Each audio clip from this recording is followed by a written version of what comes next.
Hello everyone, welcome to Triple S. This is Charitra Rekha, your Charu ma'am, and the topic for the day is verb. All right. तो verb क्या है आज हम ये पढ़ने वाले हैं।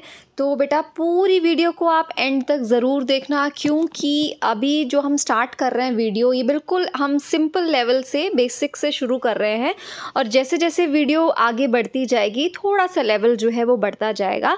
ठीक है, तो वर्ब का पहले तो मैं आपको ये बता दूं कि आपको बहुत सारी डेफिनेशंस वर्ब की देखने को मिलेंगी।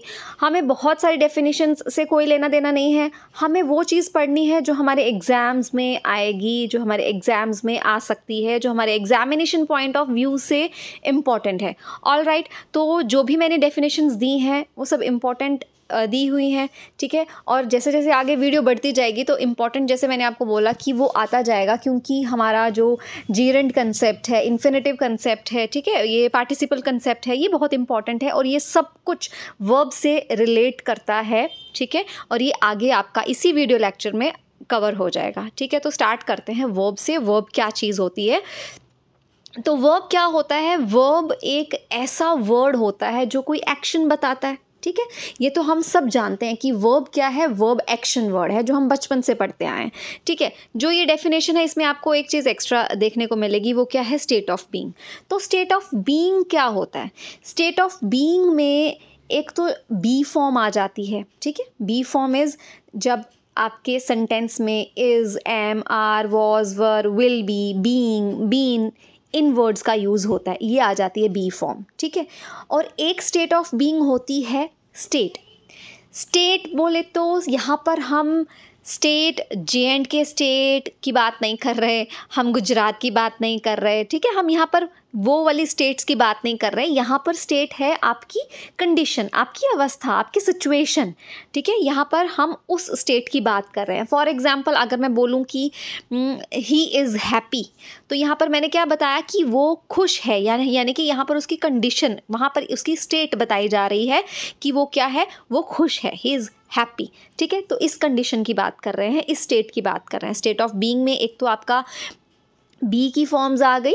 ठीक है, बी आपको ये भी एग्ज़ाम्स में आता है, कुछ फिलअप आ जाएगा और उसके बाद ब्रैकेट में लिखा होता है बी। तो इस बी को देख के कंफ्यूज नहीं होना है। अगर आपको कोई फिलअप आ जाता है और ब्रैकेट में बी लिखा हुआ आ जाता है, यानी कि आपको बी फॉर्म्स लगानी है, बी की फॉर्म अकॉर्डिंग टू टेंस। ठीक है, इज़ आएगा, एम आएगा, आर आएगा, वॉज आएगा, वर आएगा, क्या आएगा, आपको ये बी की फॉर्म देख के बताना होता है वहाँ पर। ठीक है, ये होती है बी फॉर्म। और स्टेट का भी पता चल गया, यानी कि कंडीशन क्या है। ठीक, और उसके बाद वर्ब एक और चीज़ बताता है, वर्ब बताता है पोजेशन। ठीक है, अब पोजेशन क्या चीज़ होती है? पोजेशन हो गया, जैसे अगर मैं बोलूँगी आई हैव अ कार। ठीक है, अगर मेरे पास सेंटेंस है आई हैव अ कार, तो यहाँ पर कौन सा ऐसा वर्ड है जिससे ये पता चल रहा है कि मेरे पास गाड़ी है? तो ये कौन सा है? हैव। तो हैव आपका क्या है? हैव भी आपका जो है वो वर्ब होता है। ठीक है, अभी तक हमने बचपन में यही पढ़ा था कि जो एक्शन वर्ड्स होते हैं उनको वर्ब कहा जाता है, लेकिन इसके अलावा भी वर्ब्स होते हैं। कौन कौन से होते हैं, अब हम वो डेफिनेशंस पढ़ लेते हैं। ठीक है, तो सबसे पहले तो हो गया हेल्पिंग वर्ब। ठीक है, हेल्पिंग वर्ब्स कौन से वर्ब्स होते हैं? हेल्पिंग वर्ब्स वो वर्ब्स होते हैं जो सेंटेंस में आपके मेन वर्ब को डिस्क्राइब करते हैं, और हेल्पिंग वर्ब को ऑक्सिलरी वर्ब्स भी कहा जाता है। एग्जांपल्स आपको दी गई हैं, is, am, are, was, were, has, have, had, do. ठीक है, ये सारे के सारे क्या हैं? हेल्पिंग वर्ब्स हैं। और जब आप यहाँ से will, shall, would, should, could, can, ये सारे मोडाल्स आ जाते हैं। जो हमारे मोडाल्स होते हैं ये भी हेल्पिंग वर्ब्स होते हैं, और मोडाल्स का जो टॉपिक है ये हम अलग से कवर करेंगे। ठीक है, क्योंकि ये अलग टॉपिक है, मोडाल्स एक अलग टॉपिक आ जाता है, इंटरेस्टिंग टॉपिक है, इसकी अलग से वीडियो लेक्चर बनाएंगे। तो हेल्पिंग वर्ब में is, am, are, was, were, do, does, did, ये सब हेल्पिंग वर्ब में आ जाते हैं। ठीक है, और ये मेन वर्ब को डिस्क्राइब तो करते हैं, लेकिन इसके साथ साथ ये इम्पॉर्टेंट पॉइंट है बेटा, इसको ध्यान से सुनना, कि जो हमारे हेल्पिंग वर्ब्स होते हैं ये मेन वर्ब्स को डिस्क्राइब करने का, फॉर श्योर ये मेन वर्ब को डिस्क्राइब करने का काम करते हैं, लेकिन हमारे कुछ ऐसे सेंटेंसेस भी होते हैं जिनमें जो आपका हेल्पिंग वर्ब है वो खुद ही एक मेन वर्ब की तरह काम कर रहा है। ठीक है, अभी मैं आपको एक सेंटेंस लिख के देती हूँ, यहाँ पर एक सेंटेंस लिखती हूँ आपके लिए। अब सेंटेंस है आई हैव अ कार। ठीक है, अब यहाँ पर क्या है अभी बताती हूँ आपको डिफरेंस। अब नेक्स्ट एक और सेंटेंस लिखती हूँ, ये सेंटेंस है I have bought a car. ठीक है, अब एक सेंटेंस है आपका आई हैव अ कार और दूसरा सेंटेंस है आपका I have bought a car. ठीक है, देखो दोनों में क्या डिफरेंस है, दोनों में ये डिफरेंस है कि मेरे पास एक गाड़ी है और मैंने एक गाड़ी लाई है, खरीद के लाई है। ठीक है, तो यहाँ पर आप देखोगे हमने अभी अभी पढ़ा ना कि जो हमारे हेल्पिंग वर्ब्स हैं वो कौन कौन से हैं, is, am, are, was, were, has, have भी हमारा हेल्पिंग वर्ब है। तो इस सेंटेंस में हमारे पास सिर्फ और सिर्फ हेल्पिंग वर्ब प्रेजेंट है, मेन वर्ब जो है वो एब्सेंट है। तो जब आपका सेंटेंस ऐसा हो कि उसमें मेन वर्ब एब्सेंट हो और सिर्फ आपको हेल्पिंग वर्ब ही देखने को मिले, तो उस केस में जो आपका हेल्पिंग वर्ब होता है वो मेन वर्ब की तरह काम करता है। ठीक है, मैं दोबारा से बोल रही हूँ, ध्यान से सुनना। अब ये जो हमारा सेंटेंस है आई हैव अ कार, इस सेंटेंस में हमने अभी अभी पढ़ा कि हैज़, हैव, हैड ये सारे हेल्पिंग वर्ब्स होते हैं। जब आपके सेंटेंस में मेन वर्ब एब्सेंट होता है और सिर्फ हेल्पिंग वर्ब ही होता है, तो आप उस हेल्पिंग वर्ब को मेन वर्ब कंसीडर करके चलते हो। ठीक है, उसको आप मेन वर्ब ही समझते हो। ठीक, अब अगर हम नेक्स्ट वाला सेंटेंस पढ़े, नेक्स्ट सेंटेंस क्या है, I have bought a car. अब यहाँ पर हैव क्या है यहाँ पर हैव जो है वो आपका हेल्पिंग वर्ब है और बॉट यहाँ पर क्या है, बॉट आपका मेन वर्ब है। ठीक है, और जो बॉट है ये बाय की थर्ड फॉर्म है। ये याद रखना बेटा कि जो हैज़, हैव और हैड होते हैं ना, ध्यान से याद रखना, एग्जाम्स में आ कैसे सकता है, फिलअप आ सकता है, हैज़, हैव, हैड के साथ कोई फिलअप आ सकता है, वहाँ पे करेक्ट फॉर्म ऑफ वर्ब भरने को आ सकता है। तो वहाँ पर ये क्या चीज़ याद रखनी है आपने, ये चीज़ याद रखनी है कि हैज़, हैव और हैड इन तीनों के साथ वर्ब की थर्ड फॉर्म लगती है हमेशा। ठीक है, हैज़, हैव, हैड इन तीनों के साथ हमेशा वर्ब की थर्ड फॉर्म लगती है। और अब इस सेंटेंस में देखें तो हैव क्या है हमारा, हैव हमारा हेल्पिंग वर्ब है, बॉट हमारा क्या है, बॉट हमारा मेन वर्ब है। और इस सेंटेंस में ये बताया जा रहा है कि मैंने क्या किया है, मैंने कार खरीदी है। ठीक है, तो दोनों सेंटेंसेस में डिफरेंस पता चल गया। तो पहले सेंटेंस में हैव था, सिर्फ हैव था, मेन वर्ब कोई भी नहीं था। जब आपके सेंटेंस में मेन वर्ब एब्सेंट होता है तो आप हेल्पिंग वर्ब को ही मेन वर्ब कंसीडर करते हो। आई होप कि यहाँ तक आपका जो कंसेप्ट है वो क्लियर हो गया। राइट, नेक्स्ट मेन वर्ब है। मेन वर्ब आपको पता है कि क्या होते हैं, जो हमारे एक्शन वर्ड्स होते हैं ना, जो एक्शन वर्ड्स होते हैं उनको मेन वर्ब कहा जाता है। और कुछ देखो, अब कुछ ऐसे एक्शन वर्ड्स होते हैं जो हमें दिख रहे हैं, हाँ, हंसना दिख रहा है, दौड़ना दिख रहा है, रोना दिख रहा है, गिरना दिख रहा है। ठीक है, लेकिन कुछ ऐसे एक्शन वर्ड्स होते हैं जो हमें दिखाई नहीं देते। जैसे अगर मैं कुछ सोच रही हूँ तो वो सोचना मेरे दिमाग में चल रहा है ना, तो वो थिंकिंग जो है वो मेरे दिमाग में चल रही है, वो किसी को नहीं दिखाई दे रही, तो लेकिन काम तो हो ही रहा है ना। तो थिंकिंग जो है वो भी एक्शन वर्ड में आता है, वो भी वर्ब है। अब मैं किसी चीज़ की पहचान कर रही हूँ या किसी को पहचान रही हूँ, यानी कि रिकॉग्नाइज करना। तो रिकॉग्नाइज एक ऐसा वर्ड है जो आपका वर्ब है, विजिबल नहीं है बट क्या है आपका मेन वर्ब है, एक्शन वर्ड है। तो मेन वर्ब्स कौन से वर्ब्स होते हैं, मेन वर्ब्स वो वर्ब्स होते हैं जो एक्शन वर्ड्स होते हैं। और ये एक्शन वर्ड्स आपको दिखाई दे भी सकते हैं, नहीं भी दिखाई दे सकते। ठीक है, विजिबल हो भी सकते हैं, नहीं भी हो सकते। अब एग्जाम्पल्स हैं आपके सामने। क्या एग्जाम्पल है, एक एग्जाम्पल है Arshad works very well. Arshad works very well and next is Anjum learns the things quickly. ठीक है, अब यहाँ पर मेन वर्ब क्या है, वर्ब है आपका वर्क्स। ठीक है, और अंजुम लर्न्स, यहाँ पर ये क्या कर रहे हैं, ये मेन वर्ब का काम कर रहे हैं। वर्क जो है यहाँ पर, वर्क्स ये आपका मेन वर्ब है, लर्न्स आपका मेन वर्ब है। अब आगे इस वीडियो लेक्चर में बेटा हम ये भी पढ़ेंगे कि वर्क और वर्क्स और वर्कड ये कौन सी फॉर्म्स हैं वर्ब की, ठीक है। ये भी मैं आपको इसी सेम वीडियो लेक्चर में, ये आज आपका सारा कवर हो जाएगा, इसीलिए वीडियो को एंड तक ज़रूर देखना, ठीक है। क्योंकि जैसे जैसे हम आगे बढ़ते जाएंगे वैसे वैसे इंपॉर्टेंट कंसेप्ट्स जो हैं वो आते जाएंगे और हम वो 1 बाय 1 सारे कंसेप्ट्स जो हैं वो कवर करते जाएंगे, ठीक है। तो अरशद वर्क्स वेरी वेल। अब यहाँ पर वर्क्स क्यों है ये भी बता देती हूँ कि जब भी हमारा थर्ड पर्सन सिंगुलर होता है, जब भी थर्ड पर्सन सिंगुलर होता है तो जो वर्क मतलब कोई भी वर्ब होगा, यहाँ पर यहाँ तो वर्क लिखा हुआ है, कोई भी वर्ब हो थर्ड पर्सन के साथ हमेशा क्या लग जाता है, एस या ई एस, अगर आपका पर्सन सिंगुलर है। जैसे यहाँ पर अरशद क्या है, अरशद आपका यहाँ पर सिंगुलर है, ठीक है। सिंगुलर है तो वर्ब जो भी होगा उसके साथ हमेशा एस या फिर ई एस फॉर्म आ जाती है। प्रेजेंट की बात कर रहे हैं हम, प्रेजेंट टेंस की बात कर रही हूँ मैं, ठीक है। प्रेजेंट सेंटेंस होगा आपका, टेंस अगर आपका प्रेजेंट है, थर्ड पर्सन अगर आपका सिंगुलर है तो वर्ब के साथ एस या फिर ई एस आ जाता है। इसको कौन सी फॉर्म कहते हैं वर्ब की, ये भी हम आगे कवर करेंगे, ठीक है। अंजुम भी देखो, यहाँ पर अंजुम क्या है, अंजुम यहाँ पर सिंगुलर है, थर्ड पर्सन है, प्रेजेंट टेंस है, तो लर्न्स आ गया, ठीक है। I hope this is clear. ये इंपॉर्टेंट है, ये चीज़ याद रखना, ठीक है। क्या चीज़ याद रखने को बोला अभी आपको, कि अगर हमारा प्रेजेंट टेंस है तो जो हमारा थर्ड पर्सन सिंगुलर होता है, प्रेजेंट टेंस में थर्ड पर्सन सिंगुलर के साथ जो हमारा मेन वर्ब है एस या फिर ई एस लग जाता है। लेकिन अगर हमारा पर्सन जो है वो प्लूरल है तो एस या फिर ई एस नहीं लगाने के, फिर उस केस में एस या ई एस हमें लगाने की ज़रूरत नहीं होती है, ठीक है।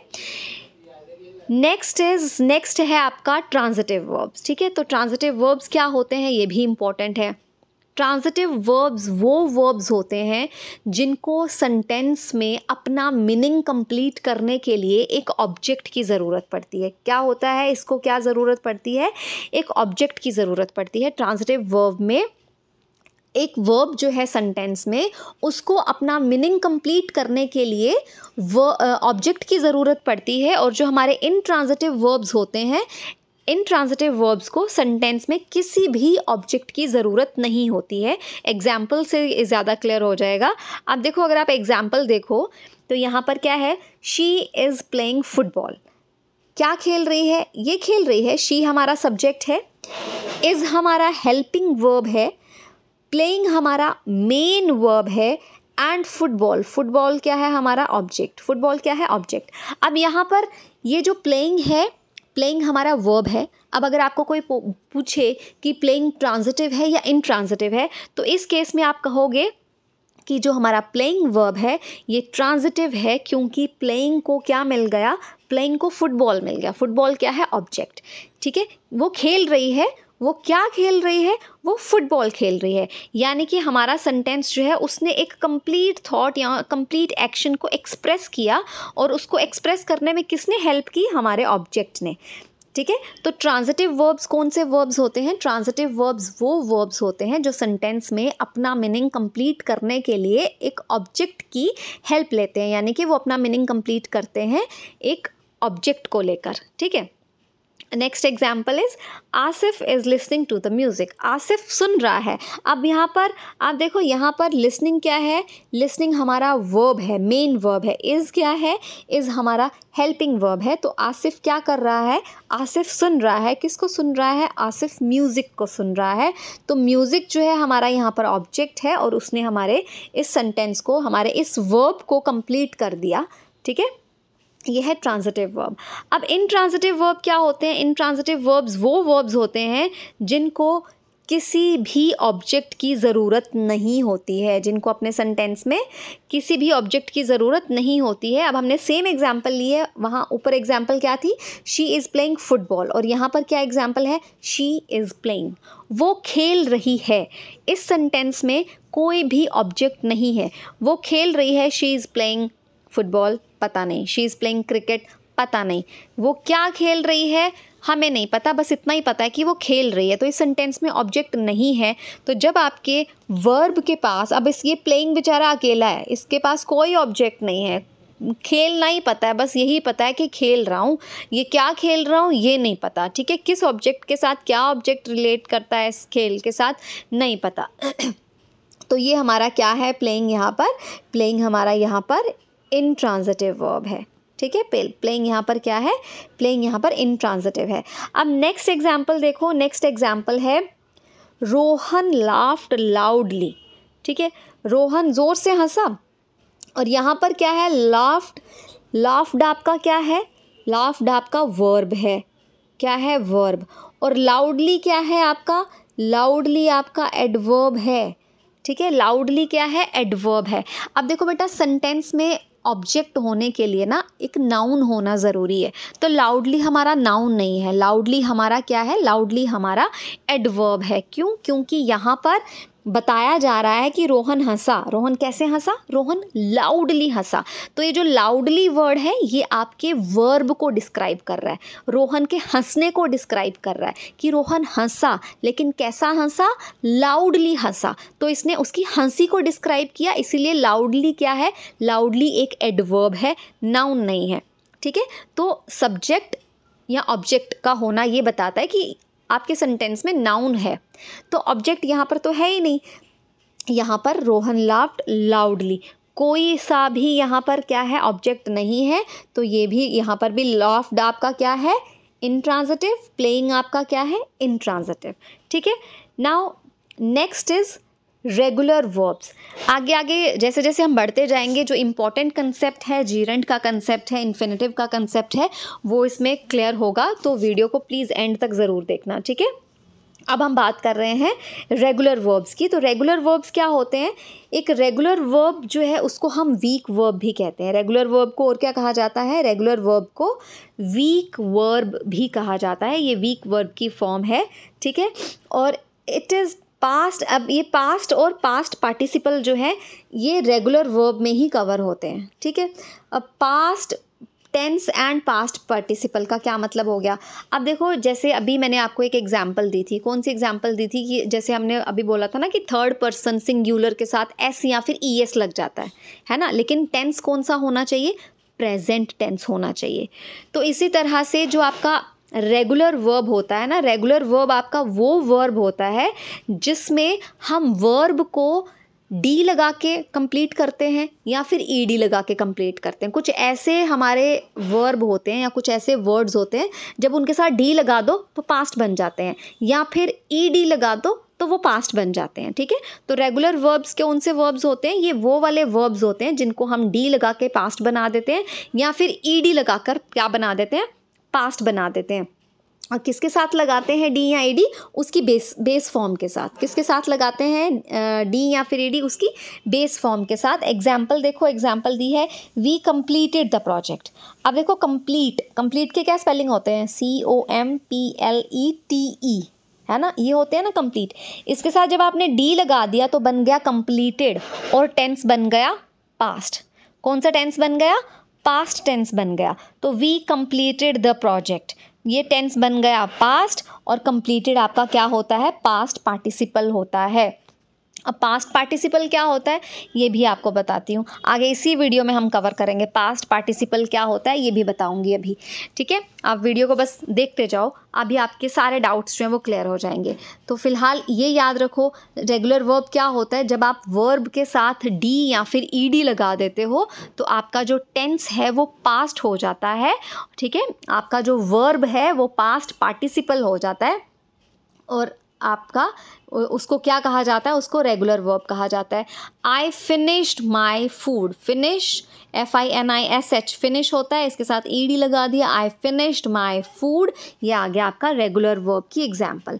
इसी तरह से इर्रेगुलर वर्ब हो गया। अब इर्रेगुलर वर्ब में क्या होता है, इर्रेगुलर वर्ब में जो आपका वर्ब होता है ना उसको डी या फिर ईडी नहीं लगाया जाता, यानी यहाँ पर भी हमने पास्ट फॉर्म ही बतानी है। देखो रेगुलर वर्ब में हमने पास्ट फॉर्म बताई, लेकिन पास्ट कैसे बनाया, डी या फिर ईडी लगाकर, ठीक है। जो हमारा वर्ड था, जो हमारा वर्ब था उसके साथ डी लगाया या फिर ईडी लगाया तो बन गई पास्ट फॉर्म, ठीक है। लेकिन इर्रेगुलर वर्ब, जो हमारा इर्रेगुलर वर्ब होता है इसमें हम डी या फिर ईडी नहीं लगाते, इसमें हमारी सेकंड फॉर्म होती है वर्ब की, ठीक है, इसमें हमारा अपनी एक फॉर्म होती है वर्ब की, सेकंड फॉर्म होती है वर्ब की, जैसे वेदू एट द स्वीट्स, ईट की सेकंड फॉर्म क्या है, एट।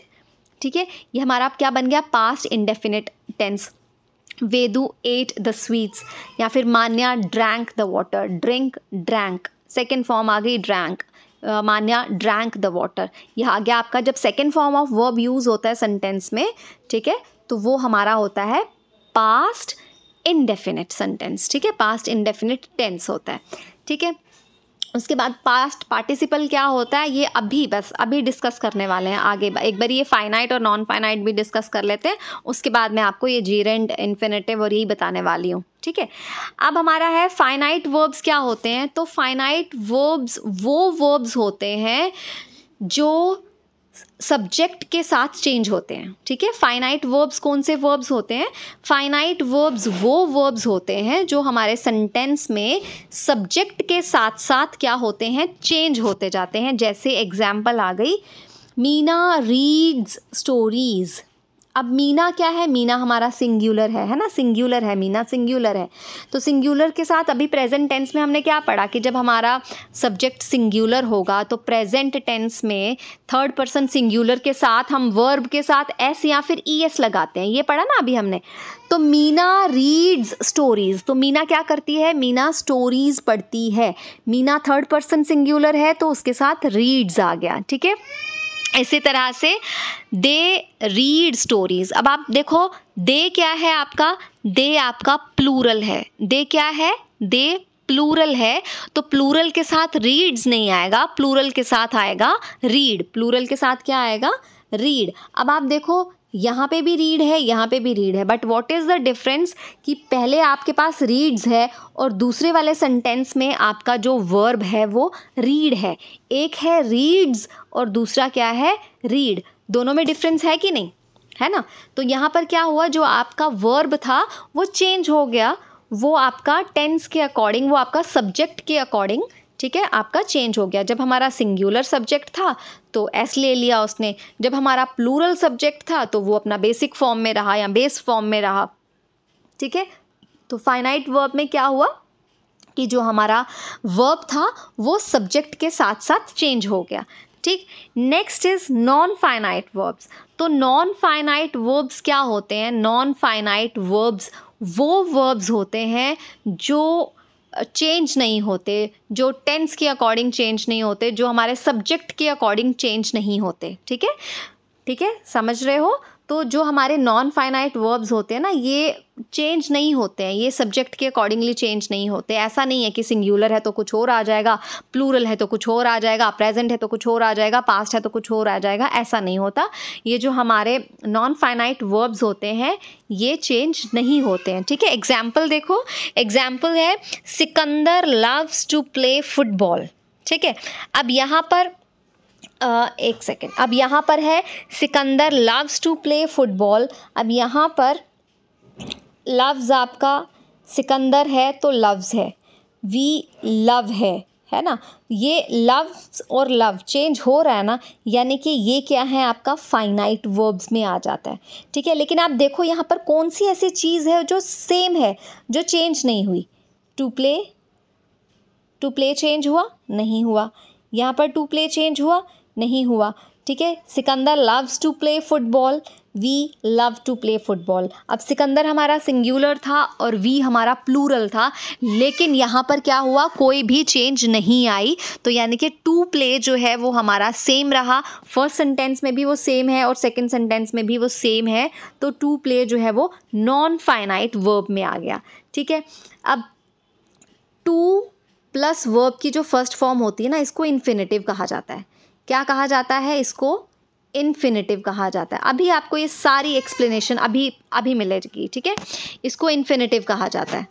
ठीक है, टू प्लस वर्ब की फर्स्ट फॉर्म को इन्फिनेटिव कहा जाता है। यानी कि नॉन फाइनाइट वर्ब्स में एक एलिमेंट है आपका इन्फिनेटिव, जो चेंज नहीं होता है, ना ही तो टेंस के अकॉर्डिंगली, ना ही तो सब्जेक्ट के अकॉर्डिंगली, ये चेंज नहीं होता है। ठीक है, एंड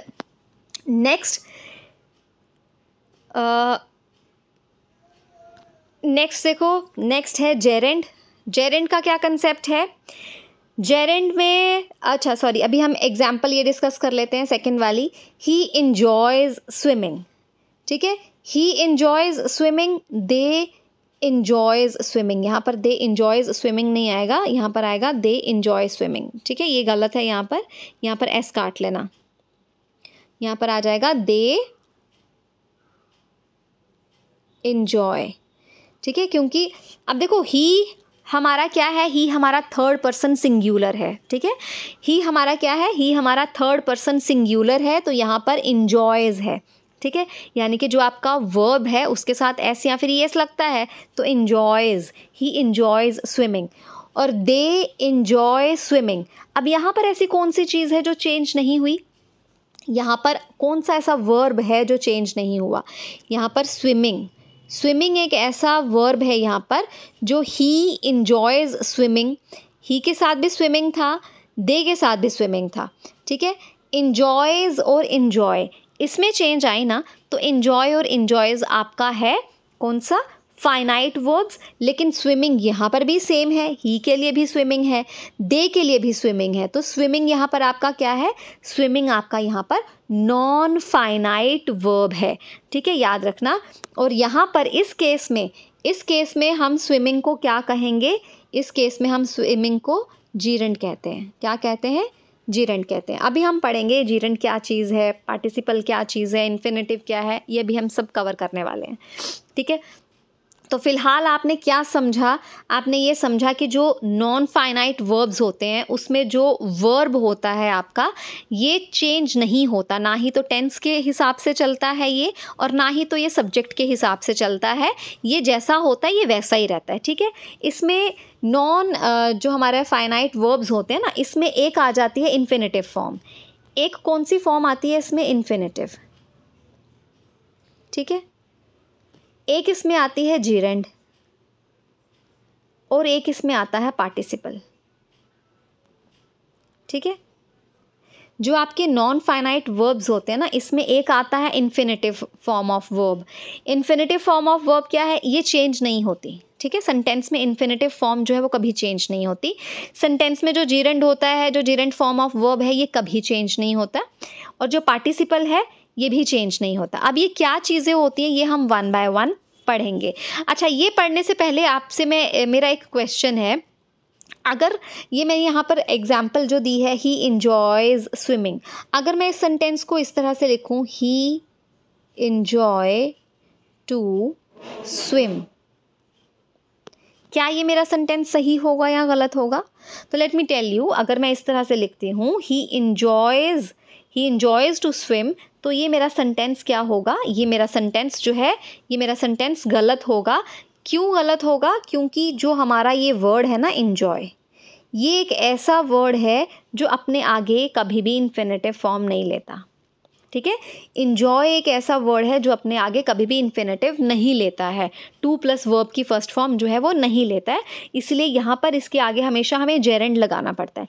तो इंजॉय के आगे जब भी आप इंजॉय वर्ड लिखोगे, अगर इसके आगे आपको वर्ब फॉर्म लगानी पड़ी, इंजॉय के आगे अगर आपको वर्ब फॉर्म लगानी पड़े तो आप हमेशा क्या लगाओगे? अगर आपको इंजॉय के आगे वर्ब फॉर्म लगानी पड़े तो आप हमेशा आईएनजी फॉर्म लगाओगे, दैट इज़ जेरेंड, उसको हम जेरेंड कहेंगे। उसको पार्टिसिपल क्यों नहीं कह सकते, है ना, ये भी क्वेश्चन हो सकता है। तो अभी मैं आपको सब बताती हूँ, उसको पार्टिसिपल क्यों नहीं कह सकते, उसको जेरेंड ही क्यों कहेंगे, ठीक है। तो चलो अब हम इसको पहले डिस्कस कर लेते हैं। अब ये डिस्कस कर लेते हैं कि जेरेंड क्या चीज़ है, जेरेंड होता क्या है। जेरेंड बेटा जब आपका वर्ब की फर्स्ट फॉर्म के साथ जब हम आईएनजी लगा देते हैं ना, इसको हम जेरेंड कहते हैं। यानी कि अगर मैं बोलूँ वॉच, तो वॉच के साथ जब मैं आईएनजी कर लूँगी इसको हम जेरेंड कहेंगे। लेकिन कंडीशन है, कंडीशन क्या है? कंडीशन ये है कि ये जो वॉचिंग है ना, ये हमारा एज अ सब्जेक्ट होना चाहिए सेंटेंस में। क्या होना चाहिए? सब्जेक्ट होना चाहिए, एज अ वर्ब नहीं होना चाहिए। अब देखो हमें पता है कि सेंटेंस में जो भी हमारा सब्जेक्ट रहता है या फिर जो भी हमारा ऑब्जेक्ट रहता है वो हमेशा नाउन होता है ना। इसको ध्यान से समझने की कोशिश करना। हमारे सेंटेंस में जब भी कोई सब्जेक्ट होता है या कोई ऑब्जेक्ट होता है तो वो क्या होता है? वो नाउन होता है, ठीक है। और जेरेंड में क्या होता है? जेरेंड में यहाँ पर वॉचिंग वर्ब नहीं है। देखो अगर हम वॉचिंग को एज अ वर्ब ले रहे हैं तो अगर मैं बोलूँ आई एम, ध्यान से सुनना बेटा इसको, अगर मैं बोलूँ कि I am watching a TV show, तो इस सेंटेंस का क्या मतलब हुआ? इस सेंटेंस का मतलब हुआ कि मैं एक टीवी शो देख रहा हूँ। ठीक है, I am watching a TV show, मैं एक टीवी शो देख रहा हूँ। तो यहाँ पर वॉचिंग जो है वो एक क्रिया का काम कर रहा है, ठीक है, वर्ब का काम कर रहा है, क्योंकि वहाँ पर एक एक्शन हो रही है, देखना, किसी चीज़ को देखा जा रहा है, टीवी शो को देखा जा रहा है। तो यहाँ पर इस केस में अगर मैं बोलूँ, क्या बोलूँ, अगर मैं बोलूँ आई एम वॉचिंग, ठीक है, अ टीवी शो, तो इस केस में क्या हो रहा है? इस केस में वॉचिंग जो है ये हमारा वर्ब की तरह यूज़ हो रहा है, क्योंकि यहाँ पर देखने का काम हो रहा है।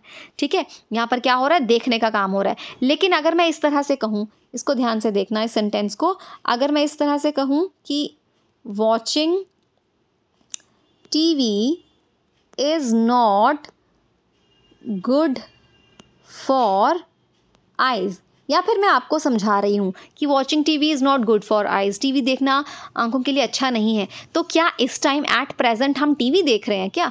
नहीं, हम टीवी नहीं देख रहे, हम उसकी बात कर रहे हैं। जब किसी के बारे में बात की जाती है यानी कि उसको हम सब्जेक्ट ट्रीट कर रहे हैं। ठीक है, जब किसी के बारे में, किसी चीज़ के बारे में जब बात की जाती है, ध्यान से सुनना बेटा, जब किसी चीज़ के बारे में बात की जाती है यानी कि हम उसको सब्जेक्ट की तरह ट्रीट कर रहे हैं। तो इस केस में भी यहाँ पर ये जो वॉचिंग है, हम एक्चुअल में टीवी नहीं देख रहे हैं, लेकिन हम उसके देखने के बारे में बात कर रहे हैं। यहाँ पर उसके बारे में बात की जा रही है कि watching TV is not good for eyes. ये हम ऐसे क्लास में डिस्कस कर रहे हैं, आप किसी बच्चे को समझा रहे हो, ठीक है, या फिर कोई बड़ा आपको समझा रहा है, तो वहाँ पर एक्चुअल में वो वर्ब, वो एक्शन नहीं किया जा रहा, वहाँ पर एक्चुअल में एक्शन नहीं हो रहा, वहाँ पर वॉचिंग नहीं हो रही है, देखा नहीं जा रहा है, लेकिन देखने के बारे में बात की जा रही है। तो यहाँ पर वॉचिंग क्या है? यहाँ पर जो वॉचिंग है, इसके ये एक चीज़ बन गई जिसके बारे में बात की जा रही है। तो यहाँ पर आपका वॉचिंग जो है ये आ गया आपका नाउन। ये क्या बन गया? नाउन। तो जब आपका वर्ब आईएनजी फॉर्म में होता है और वो एज अ नाउन काम करता है, तो उसको हम जीरंड कहते हैं। क्या कहते हैं?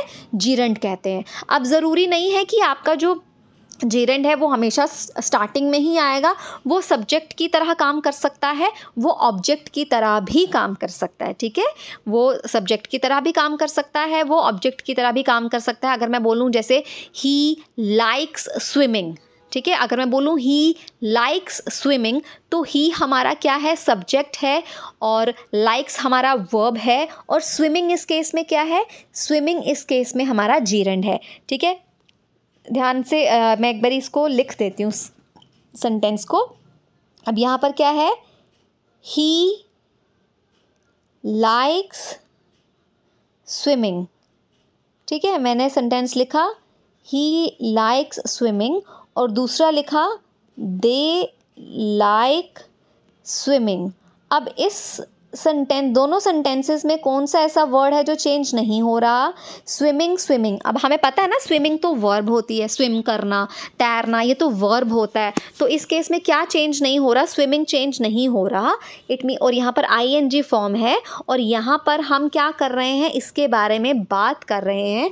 ठीक है, ठीक है, इसको क्या पसंद है? He likes. इसको क्या पसंद है? इसको स्विमिंग पसंद है, यानी कि ये आपका सब्जेक्ट है और ये आपका ऑब्जेक्ट है। देखो अब यहाँ पर ऑब्जेक्ट की तरह काम कर रहा है, तो ये यहाँ पर ऑब्जेक्ट बन गया, यानी कि सब्जेक्ट हो या ऑब्जेक्ट हो, उसका नाउन होना ज़रूरी होता है ना। तो यहाँ पर स्विमिंग के इसकी बात की जा रही है, ही की लाइकिंग की बात की जा रही है, जो भी ही है, ठीक है, इसके लाइक्स की बात की जा रही है। ही लाइक्स स्विमिंग, तो स्विमिंग इस केस में ऑब्जेक्ट है और स्विमिंग को हम जीरेंड कहेंगे।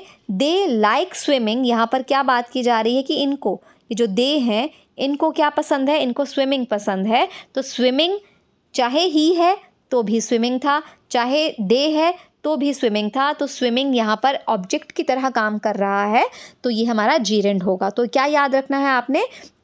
जब आपका वर्ब जो है आईएनजी फॉर्म में या तो सब्जेक्ट की तरह काम कर रहा है या फिर एक ऑब्जेक्ट की तरह काम कर रहा है, यानी कि उसके बारे में बात की जा रही है, तो वो जीरेंड कहलाएगा। आई होप कि जीरेंड का कंसेप्ट जो है वो क्लियर हो गया कि जीरेंड क्या होता है। अब कुछ एग्जाम्पल्स हमने लिखी हुई हैं, हम इन एग्जाम्पल्स को देख लेते हैं।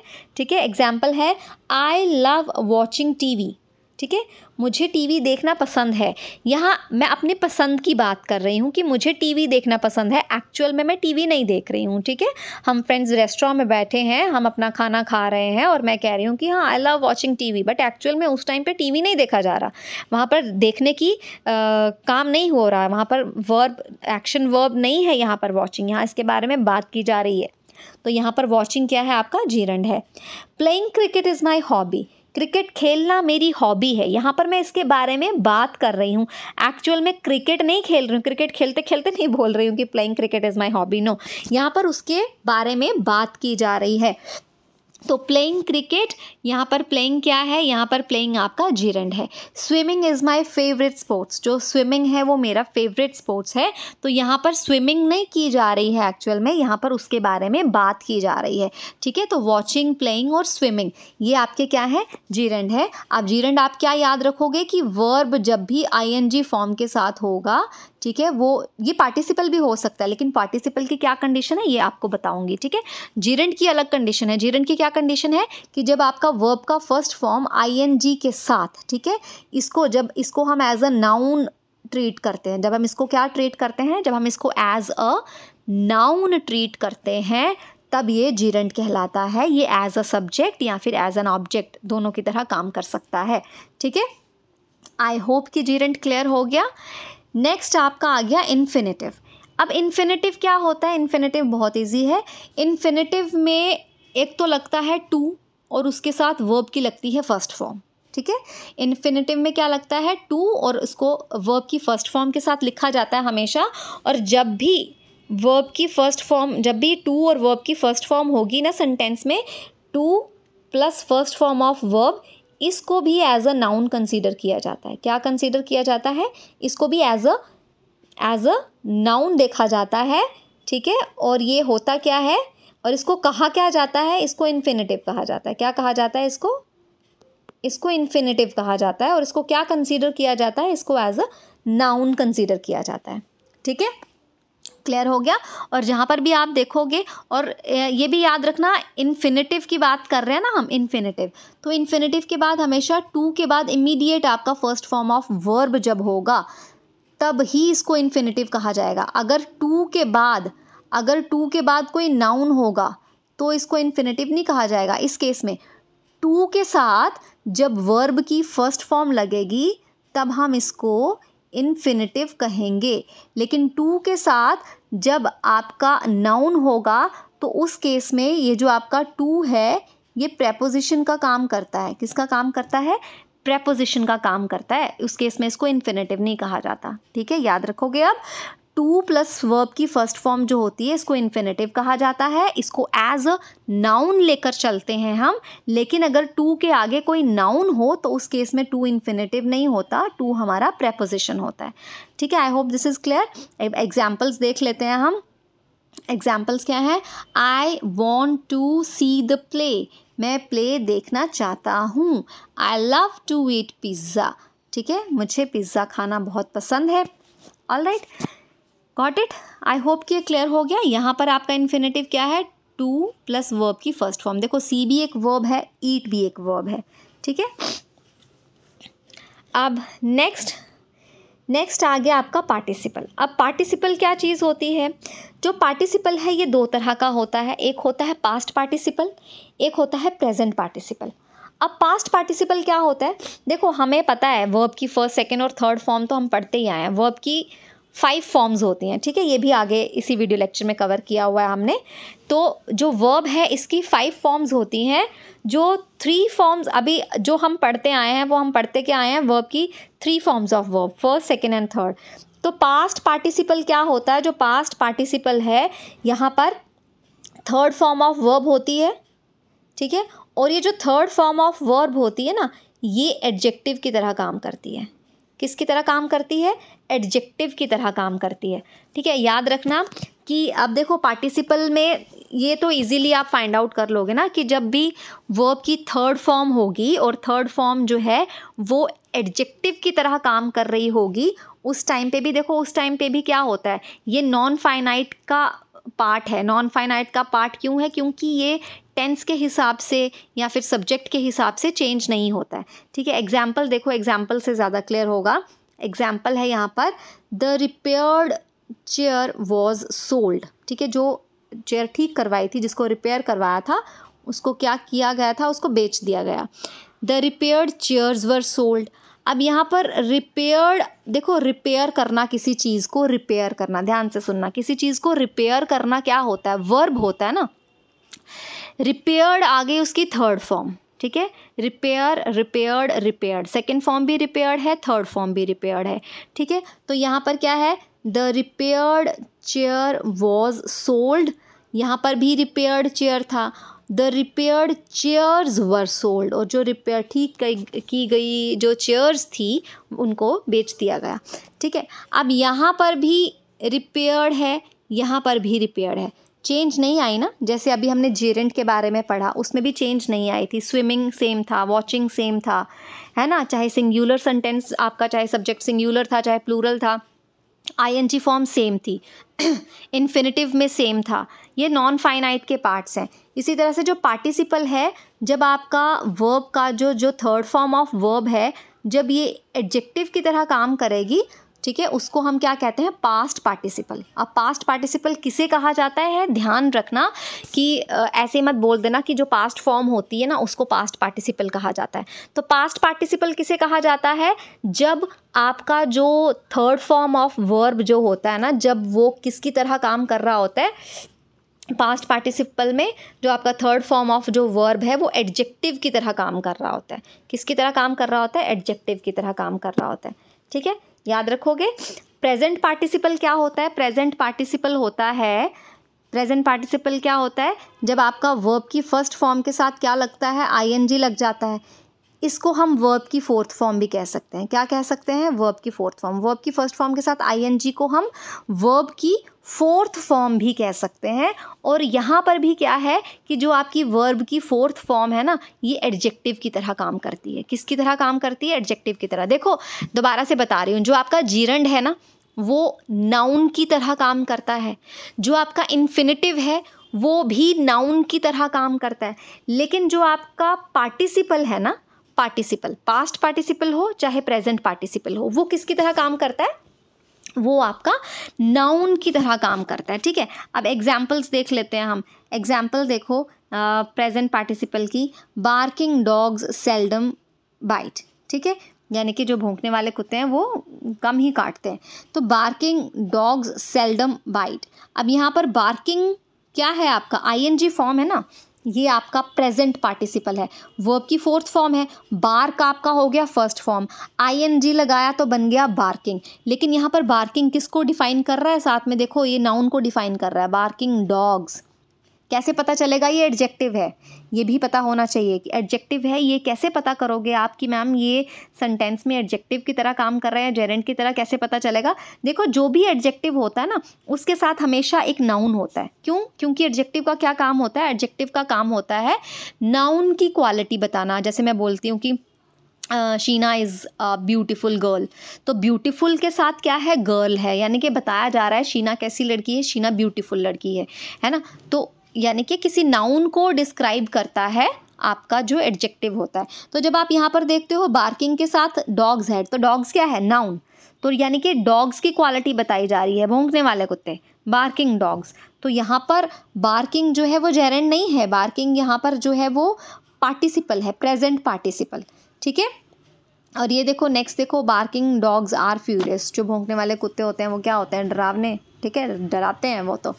ठीक है, तो यहाँ पर आपको कैसे पता चलेगा कि ये इन्फिनिटिव, ये प्रेजेंट पार्टिसिपल है, जेरेंड और पार्टिसिपल में अगर कन्फ्यूजन हो जाए तो देखो जो आपका जेरेंड होगा उसमें हमेशा उसको एज अ चीज़ कंसीडर करो, एज अ थिंग कंसीडर करो, तो वो एज अ नाउन काम करता है ना। लेकिन पार्टिसिपल में क्या है, पार्टिसिपल में एक एक्शन बताई जा रही है, एक्शन बताई जा रही है, उसको एडजेक्टिव की तरह ट्रीट किया जा रहा है। कैसे पता चलेगा कि एडजेक्टिव है? उसके साथ नाउन को देखो कि वो नाउन को डिस्क्राइब कर रहा है कि नहीं कर रहा। अब देखो यहाँ पर बार्किंग डॉग्स, अगर हम ऊपर वाला एग्जाम्पल देखें, ऊपर वाली एग्जाम्पल देखते हैं, ये पास्ट पार्टिसिपल है लेकिन है तो एडजेक्टिव का ही काम कर रहा ना। द रिपेयर्ड चेयर, चेयर क्या है आपका? नाउन। रिपेयर्ड आपका यहाँ पर क्या काम कर रहा है? एडजेक्टिव की तरह। द रिपेयर्ड चेयर्स, चेयर्स क्या है आपका? नाउन, और रिपेयर्ड आपका एडजेक्टिव की तरह काम कर रहा है। ठीक है, तो आपने क्या याद रखना है? आपने ये याद रखना है कि जब हम पार्टिसिपल की बात करते हैं तो जो पास्ट पार्टिसिपल है वो एडजेक्टिव की तरह काम करता है, और जो प्रेजेंट पार्टिसिपल है यानी कि वर्ब की फोर्थ फॉर्म जो है वो भी एडजेक्टिव की तरह क्या करती है? काम करती है। और ये जो पार्टिसिपल है, प्रेजेंट पार्टिसिपल हो गया, पास्ट पार्टिसिपल हो गया, इन्फिनेटिव हो गया, और जो जीरंड हो गया, ठीक है, ये नॉन फाइनाइट वर्ब की कैटेगरी में आते हैं। ठीक है, क्योंकि ये सब्जेक्ट के अकॉर्डिंगली चेंज नहीं होते, ये टेंस के अकॉर्डिंगली चेंज नहीं होते। ठीक है, अब आपको बताती हूँ कि वर्ब्स की फॉर्म्स एक्चुअल में होती कितनी है। हम तो अभी बचपन में हम फर्स्ट, सेकंड और थर्ड फॉर्म्स ही पढ़ते आए हैं ना, थर्ड फॉर्म ऑफ वर्ब यही पढ़ते आए हैं। तो होती कितनी फॉर्म्स हैं? फर्स्ट फॉर्म होती है वर्ब की। ठीक है, अब ये देखो फर्स्ट फॉर्म में क्या है? फर्स्ट फॉर्म जो है ये बेसिक फॉर्म कहलाती है वर्ब की, जो बेसिक, जैसे एग्जाम्पल दिए यहाँ पर रन। अब रन किसके साथ लगता है? रन हमेशा प्रेजेंट में लगता है कि नहीं लगता?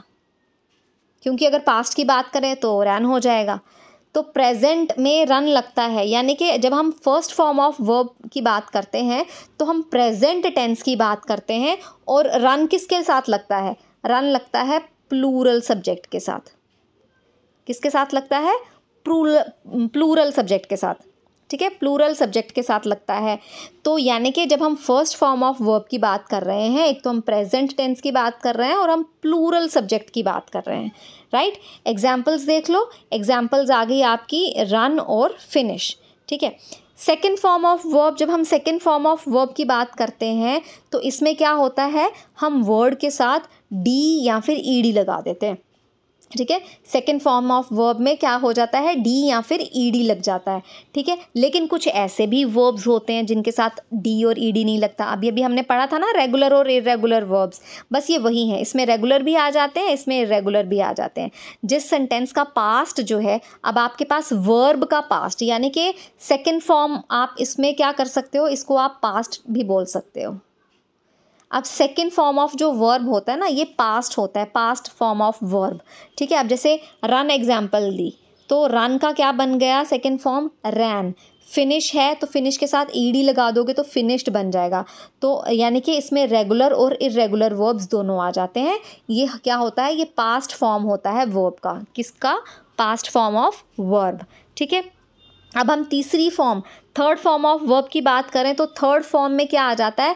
थर्ड फॉर्म में देखो पास्ट पार्टिसिपल फॉर्म आ जाती है।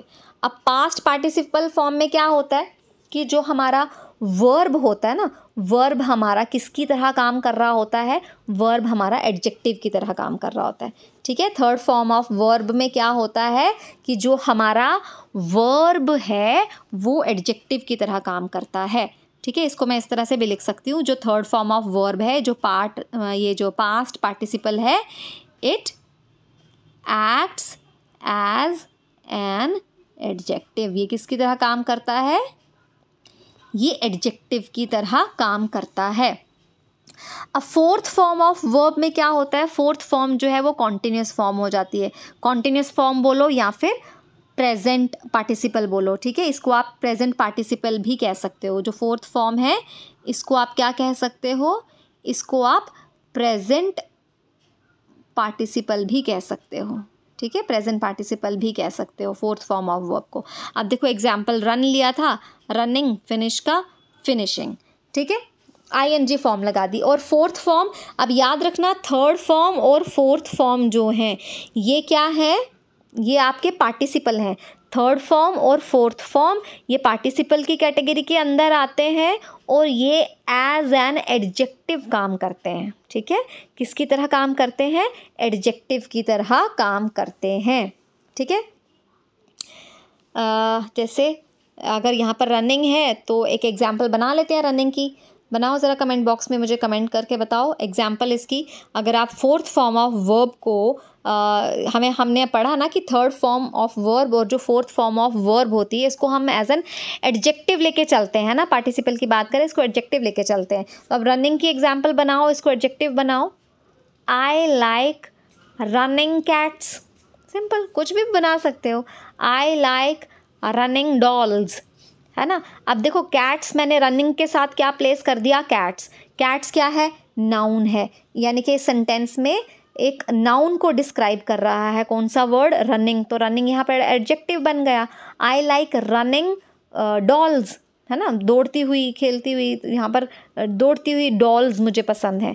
तो कैसी डॉल्स पसंद है? दौड़ती हुई डॉल्स पसंद है। तो डॉल क्या है? डॉल आपका नाउन है, उसको किसने डिस्क्राइब किया? उसको रनिंग ने डिस्क्राइब कर दिया। ठीक है, तो यहाँ पर वो एज एन एडजेक्टिव काम कर रहा है।